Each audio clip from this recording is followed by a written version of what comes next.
السلام علیکم، کیسے ہیں آپ لوگ؟ میں ہوں عمران اور میرا آج کا ٹاپک ہے آزادی میں 8 لاکھ شہید مسلمان اور بہادر شاہ ظفر۔ اس ویڈیو کو آخر تک ضرور دیکھیے گا، کیونکہ 8 لاکھ مسلمان کے شہید ہونے کے بارے میں بتانے کے ساتھ ساتھ ایک ایسے مسلم بادشاہ کے بارے میں بھی بتاؤں گا جس نے سلطنت قربان کر دی، بادشاہت قربان کر دی، بیٹے قربان کر دیے، لیکن ہمیشہ ہمیشہ کی انگریزوں کی غلامی کو بالکل بھی قبول نہیں کیا۔ اب کون سمجھائے ان نفرت پھیلانے والوں کو کہ مسلمان اس دیش سے کیا لوٹ کر لے گئے اور کیا قربان کیا۔ امید ہے کہ آپ کو میرا لاسٹ ٹاپک آزادی میں جہاد کا اہم رول پسند آیا ہوگا اور آپ نے تمام ہندوستانیوں کے دلوں کو ایک دوسرے سے جوڑنے کے لیے اس ویڈیو کو لوگوں تک پہنچایا ہوگا۔ اس بات میں کوئی ڈاؤٹ نہیں ہے کہ بھارت دیش کی آزادی کے لیے تمام مذاہب کے لوگوں نے بہت قربانیاں دی تھی، تب کہیں جا کر ہندوستان انگریزوں کی غلامی سے آزاد ہوا۔ لیکن اب اسلام کے ساتھ ساتھ ہندوستانی مسلمانوں کی ہسٹری پر بھی سوالات اٹھائے جا رہے ہیں۔ مسلمانوں کے خلاف غلط فہمیاں پھیلائی جا رہی ہیں۔ ہسٹری سے ہزاروں بڑے بڑے مسلم کرانتی کاریوں کے نام غائب کر دیے جا رہے ہیں۔ نفرتوں کو بڑھانے کی ناپاک کوشش کی جا رہی ہے۔ اسی لیے آزادی میں مسلمانوں کی قربانیوں کو یاد دلانے کے لیے یہ آزادی سیریز شروع کی گئی ہے۔ اگر ہم ایسا نہیں کریں گے تو ہمارے پرابلم سالو ہونے کی بجائے بڑھتے ہی جائیں گے۔ صحیح بتانا صرف مسلمانوں کی ہی ذمہ داری نہیں ہے، بلکہ نان مسلمز کو بھی چاہیے کہ وہ کسی کے بہکاوے میں نہ آئیں، بلکہ قرآن اور محمد صلی اللہ علیہ وسلم کی زندگی کو پڑھتے ہوئے صحیح اسلام معلوم کریں۔ چلیے آتے ہیں آج کے ٹاپک پر۔ آزادی، 8 لاکھ شہید مسلمان اور بہادر شاہ ظفر۔ 18ویں سنچری کے ختم ہونے تک آزادی کے لیے انگریزوں کے خلاف ڈٹ کر لڑتے لڑتے 8 لاکھ سے زیادہ مسلمان شہید ہو چکے تھے۔ اس بارے میں کچھ ڈیٹیلز میں نے اپنے لاسٹ ٹاپک آزادی میں جہاد کا رول میں بتایا تھا کہ کس طرح 1750 کے بعد سے ہی مسلمان انگریزوں کو سرزمین ہند سے پاک کرنے کے لیے اپنی جانوں کی قربانیاں دیتے آ رہے تھے۔ 1957 کی جنگ آزادی میں مختلف ریزنز پر ہندوستانیوں کو کامیابی نہیں ملی تھی۔ اس کے بعد خاص طور پر مسلمانوں اور مسلم علماء سے ظالم اور خطرناک انگریزوں نے کس طرح بدلہ لیا تھا، وہ سن کر آپ تڑپ جائیں گے اور آپ کی روح کانپ اٹھے گی۔ لیکن ساتھ ہی مجھے یعنی آپ کے بھائی کو یہ امید ہے کہ آپ کے مائنڈ اور دل میں اسلام اور مسلمانوں کے بارے میں جو بھی غلط فہمیاں ہیں وہ دور ہو جائیں گی انشاءاللہ۔ انگریز پورے بھارت دیش پر قبضہ کر چکے تھے۔ دیش کے کونے کونے میں انگریزوں کے خلاف دیش واسیوں میں غصے کی لہر بہت بڑھ چکی تھی۔ 31 مئی 1857 کو پورے ملک میں ایک ساتھ جنگ آزادی کا پلان بن چکا تھا، لیکن کچھ علاقوں میں وقت سے پہلے ہی جنگ چھڑ گئی۔ جنگ چھڑنے سے پہلے سے ہی مغل حکومت کے آخری بادشاہ بہادر شاہ ظفر نے اپنی ولولہ انگیز شاعری سے ہندوستانیوں میں آزادی حاصل کرنے کے جذبے کو اور پروان چڑھایا تھا۔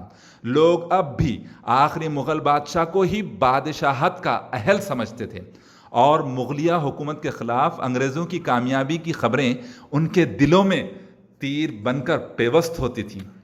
یہی ریزنز تھے جس کی بیس پر 1857 کی جنگ آزادی کی لیڈرشپ بھی بہادر شاہ ظفر کو ہی کرنی پڑی تھی۔ یہاں پر بھی کچھ پوائنٹس پر سوچنے کی ضرورت ہے کہ اگر بہادر شاہ ظفر کمزور، ڈرپوک اور بزدل حکمران ہوتے تو وہ نہ لوگوں میں آزادی کی شمع کو روشن کرتے اور نہ ہی عوام ان کو اپنا لیڈر سلیکٹ کرتی۔ دوسری جانب حالات پر مسلم علماء کی بھی گہری نظر تھی اور ایسے حالات میں جہاد کے فتووں نے بھی اہم رول ادا کیا تھا۔ علامہ فضل حق خیر آبادی نے حالات کو دیکھتے ہوئے ہی انگریزوں کے خلاف جہاد کا فتویٰ دیا تھا اور خود بہادر شاہ ظفر کے ساتھ اس جنگ میں شامل ہو گئے تھے۔ ملک کا زیادہ تر حصہ جنگ کا میدان نظر آنے لگا تھا۔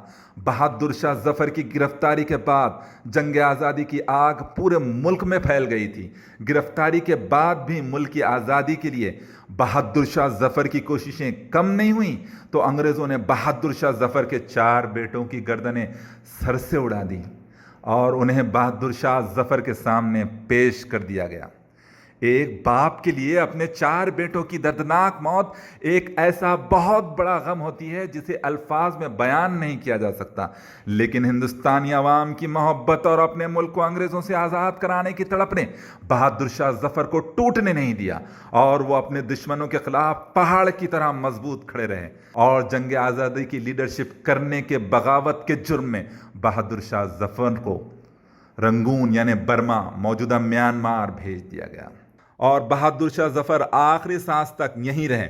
بہادر شاہ ظفر ایک ایسے مسلم بادشاہ تھے جنہوں نے سلطنت قربان کر دی، بادشاہت قربان کر دی، بیٹے قربان کر دیے، لیکن ہمیشہ کی انگریزوں کی غلامی کو بالکل بھی قبول نہیں کیا۔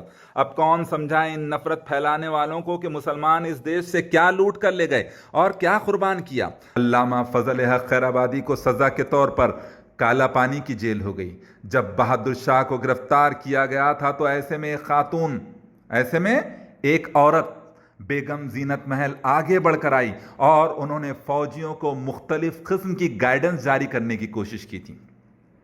انقلاب 1857 کی لیڈرشپ کرنے والا سب سے بڑا جنرل بھی مسلمان ہی تھا میرے بھائیوں، اور ان کا نام تھا جنرل بخت خان۔ 1857 کی جنگ آزادی کو غدر کا نام دے کر انگریزوں نے اس میں شامل مسلمانوں پر جو ظلم ڈھایا تھا اس کی انتہا یہ تھی کہ دہلی میں جامع مسجد و لال قلعے کے آس پاس لاشوں کے اتنے ڈھیر تھے کہ انہیں اٹھانے والا بھی کوئی نہ تھا۔ انگریز ہسٹورین لکھتے ہیں کہ اس جنگ آزادی کا انگریز حکومت نے اپنا بدلہ مسلمانوں اور اسپیشلی مسلم علماء سے اس طرح لیا کہ ہزاروں علماء کو سرعام پھانسی دے دی گئی، سینکڑوں کو جامع مسجد اور لال قلعے کے درمیان ننگا کر کے زندہ جلا دیا گیا۔ کانپور فرخ آباد کے درمیان جی ٹی روڈ پر سڑک کے کنارے جتنے بھی جھاڑ تھے ان سبھی پر علماء کو پھانسی پر لٹکا دیا گیا۔ کفن دفن کی بھی اجازت نہیں دی گئی۔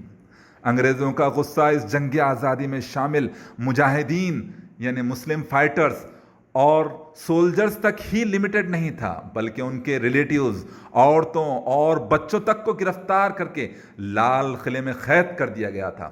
سبھی قیدیوں کو ایک دن لال قلعے کے خونی دروازے یعنی بلدی گیٹ سے باہر نکلنے کے لیے کہا گیا، اور باہر نکلتے وقت انہیں گولیوں سے بھون دیا گیا، اور جو بچ گئے تھے انہیں توپ سے اڑا دیا گیا۔